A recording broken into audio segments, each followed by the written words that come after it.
guys, and welcome back to the Fermented World channel. Today we're looking in, not on this one. Why is that still there? We just finished with that one. Oh, I didn't plan this, did I? Oh.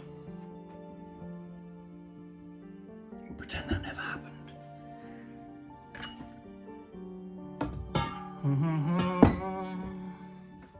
Right then, so today we are looking in on the ginger mead. I believe it's stalled. It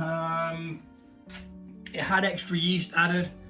I don't think it's restarted its fermentation, so it's probably going to be around the 44 mark, 1.044. So first things first, let's crack it open.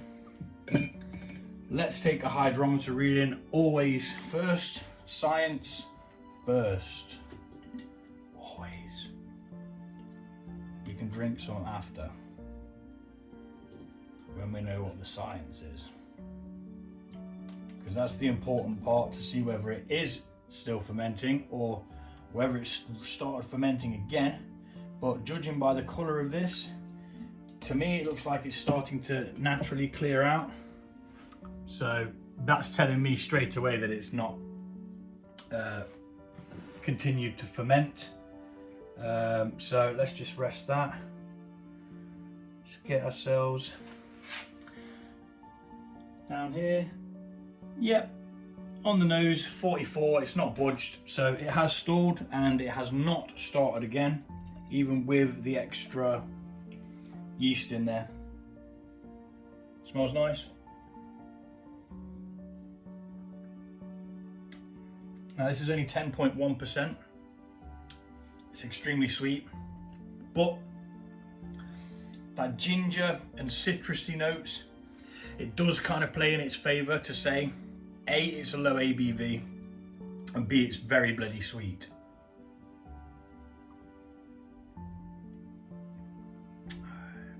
I mean, there's not a lot else I can do with it other than bottle it. It is what it is, it's come to the end. The bits floating around in there is some of the ginger and the lemon.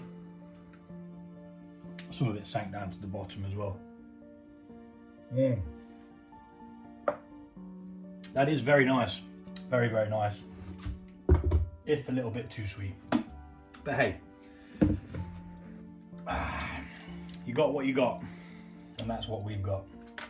So we're going to add some stoppers to this. 1 Campden tablet.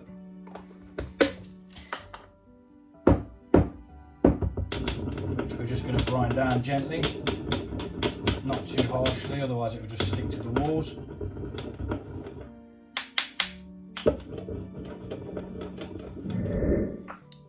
And the finer you do it, the easier it is for it to dissolve. So half of one of these, which is potassium sorbate, which is a fermentation stopper, used in many, many, many types of food. It's probably the most common. There is another one called benzetime or something like that, which is still used, sometimes used as well as potassium sorbate. Let's keep the stoppers out because I'm probably going to need them again because I've got another one to do. I'm going to tip this into there because there's no point putting it back into there to stir up any sediment, which we don't want. Let's get this up top. Again, this had a lot more honey to put in at the beginning, which is why we're at the predicament that we're at now, with it being too sweet. But like I say in the last video, if you watched that one, it's just a learning curve. I've learned now that I need 2.5 pots of honey to not have to back sweeten. Again, this is like nearly double the amount of the sweetness that I'm used to, which I like.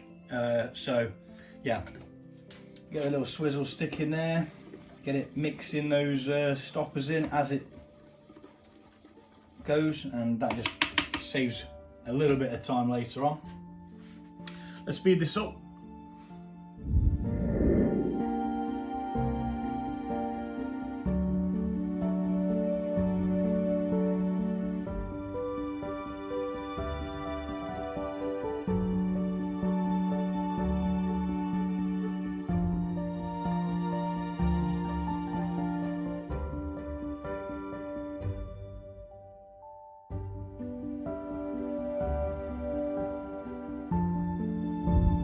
Okay, so that's the third one of the stuck meads now dealt with.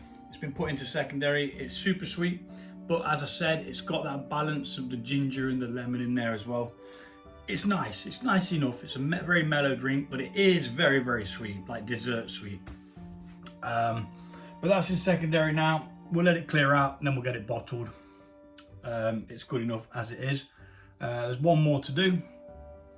So we're going to get cracking and get that one done as well. So thanks for watching, and I'll see you all soon.